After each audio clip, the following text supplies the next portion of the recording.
Everyone, good morning, welcome back to my channel Barnali blog.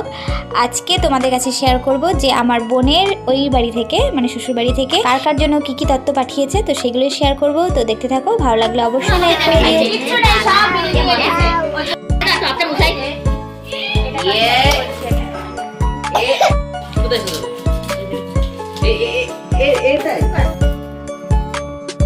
এটা মাস শাড়ি।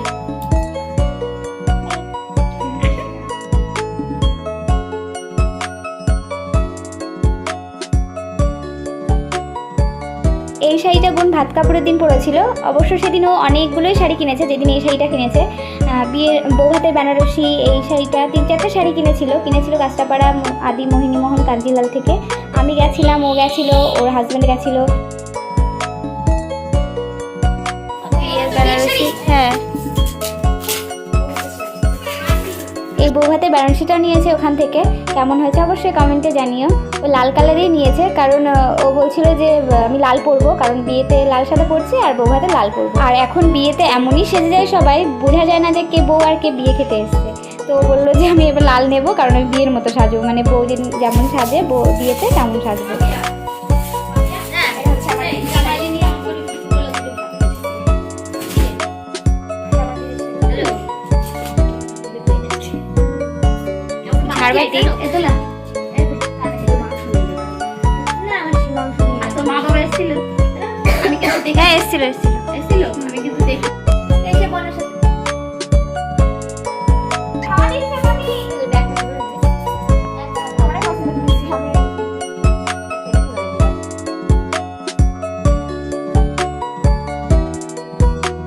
এটা বোনেরই শাড়ি গায়ে হলুদের, তো দিন আর খোলা হয়নি।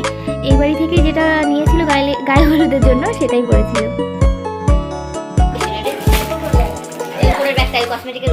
এটা ওর সাথে দিয়েছে ওখানে, মানে এইসব কিনেছিল, কিনে ওইটা বলে একটা ব্যাগ দিয়ে এখানে দেওয়া।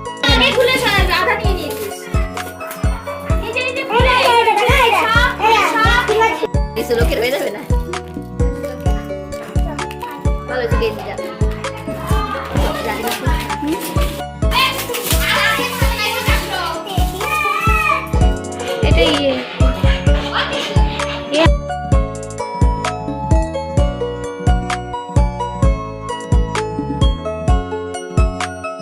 এটা হলো পাঞ্জাবি। এই পাঞ্জাবিটা আমার বাবাকে দিয়েছে।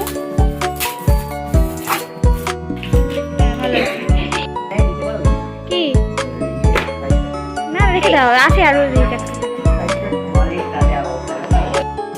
এগুলো সব কালকে খাবার ঢাকা আছে, অনেকই খাবার বেঁচে গেছিল। এটা কার শাড়ি রে?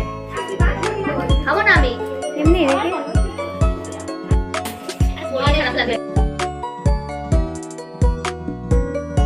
এটা আমার বরের পাঞ্জাবি।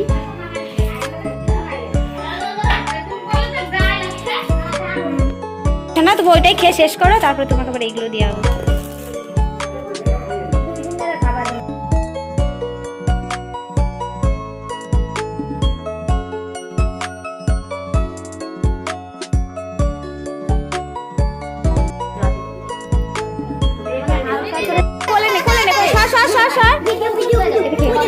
অনেক তথ্য ছিল, সেগুলো আর ভিডিও করতে পারিনি।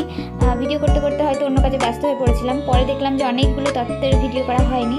তো যাই হোক, আজকের ভিডিওটা এই পর্যন্ত। ভালো লাগলে অবশ্যই লাইক করে দিও। আর সবার লাস্টে একটু ভিডিও করেছিলাম যখন বোন এই যে শ্বশুরবাড়ি যাচ্ছে আর সবাই আশীর্বাদ করছে, তখন এখানে ছিলাম। কিন্তু এখানেও বেশিক্ষণ থাকতে পারিনি, কারণ আমার এখানে দাঁড়িয়ে যেন ঠেলে কান্না পাচ্ছিল। মনে হচ্ছে চেঁচিয়ে চেঁচিয়ে কাঁদি, আর সব ছোটোবেলার সব মুহূর্তগুলো আমার আর বোনের জন্য ভেসে আসছিল সামনে। তো এখান থেকে ছাদে চলে গেছিলাম। তো আজকের ভিডিওটা এই পর্যন্তই। ভালো লাগলে অবশ্যই লাইক করো। সবাই সুস্থ থেকো, ভালো থেকো। Thank you.